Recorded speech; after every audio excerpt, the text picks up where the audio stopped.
Assalamualaikum. Welcome to the next practical lecture. In this lecture, I am going to demonstrate about the continuous statement.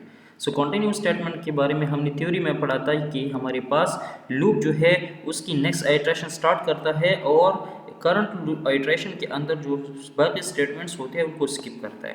तो इसके बारे में practically देख लेते हैं। Hash include stdio.h and main return 0. Let me save this program as lecture 8.2. Okay, इस तरह करते हैं कि एक फॉर लूप लेते हैं और फॉर लूप के थ्रू कुछ ऑड वैल्यूज़ को प्रिंट करते हैं, जिस तरह हमने लेक्चर के दौरान एक एग्जांपल पढ़ा था। So for int i start from 1 i is less or equal to 20 i plus plus.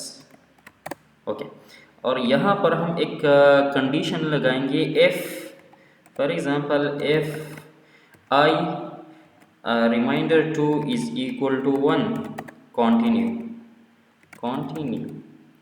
इसका क्या मतलब कि i की वैल्यू अगर फॉर एग्जांपल जब हम 2 पर डिवाइड करते हैं रिमाइंडर 1 आता है तो ये लूप यहाँ से वापस यहाँ पर जंप करेगा।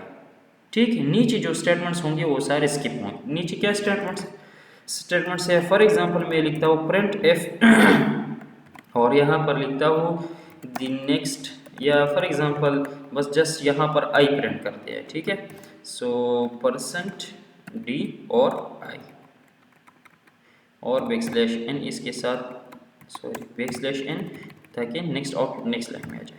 तो अभी इसको देखें, हमारे पास छोटा सा प्रोग्राम है ये, इसमें है जस्ट हम कंटिन्यू स्टेटमेंट को डिमॉन्स्ट्रेट कर रहे हैं कि इसको हम किस तरह यूज़ करेंगे।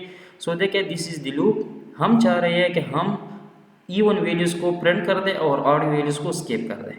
तो कंटिन्यू क्या करता है, जब भी ये स्टेटमेंट एग्जीक्यूट होता है तो कंट्रोल यहाँ से वापस लूप के फर्स्ट स्टेटमेंट पर जंप करता है। ठीक है, और लूप के अंदर बाकी स्टेटमेंट स्किप हो जाते हैं। तो अगर ये इफ कंडीशन फॉल्स होता है तो इट मींस कंटिन्यू फिर एग्जीक्यूट नहीं होगा और प्रिंट एफ एग्जीक्यूट होगा। लेकिन अगर ये कंडीशन ट्रू हो जाता है तो कंटिन्यू की वजह से कंट्रोल वापस यहाँ पर जंप करेगा। ठीक है, और ये स्टेटमेंट जो है ये एग्जीक्यूट नहीं होगा। तो चले अपने प्रोग्राम को एग्जीक्यूट करके देख लेते हैं कि हमें आउटपुट में क्या मिलता है। तो एज एक्सपेक्टेड हमें आउटपुट मिल रहा है कि 2 4 6 x। जब हमारे पास i की वैल्यू इवन हो तो यहाँ ये स्किप हो जाता है और यहाँ पर हमारे पास प्रिंट स्टेटमेंट जो है वो एग्जीक्यूट हो जाता है, हमें आउटपुट में वो वैल्यू मिल रही है। ठीक है, और जब हमारे पास i की वैल्यू ऑड हो तो कंटिन्यू की वजह से वापस कंट्रोल जो है यहाँ पर जंप करता है, इसके बाद जो है कंडीशन देखा जाता है और फिर यहाँ पर आता है। लेकिन कंटिन्यू के बाद जितनी भी स्टेटमेंट्स लूप की बॉडी के अंदर होते हैं वो सारे स्किप हो जाते हैं।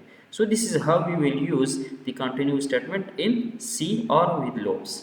ठीक, so thank you so much for watching, keep watching the videos. अल्लाह हाफिज़।